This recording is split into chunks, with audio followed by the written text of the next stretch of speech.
భయపడకుడి, నేను మిమ్మును మీ పిల్లలను పోషించేదను. అవును, సర్వశక్తి కలిగిన దేవుడు తన ప్రజలను పోషించగలిగిన వాడై ఉన్నాడు.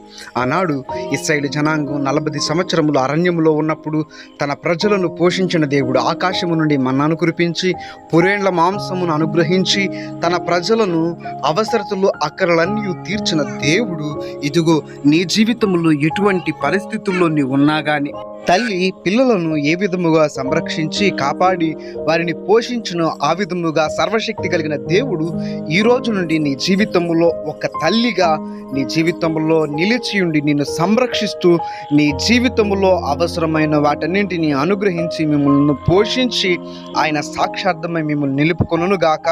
ఈ రోజు నుండి ఈ వాగ్దానము మీ జీవితంలో ఫలభరితముగా సర్వశక్తి కలిగిన దేవుడు మార్చి ఆయన శక్తితోనూ ఆయన బలముతోనూ ఆయన కృపలతోనూ మిమ్ములను నిలుపుకొనును గాక.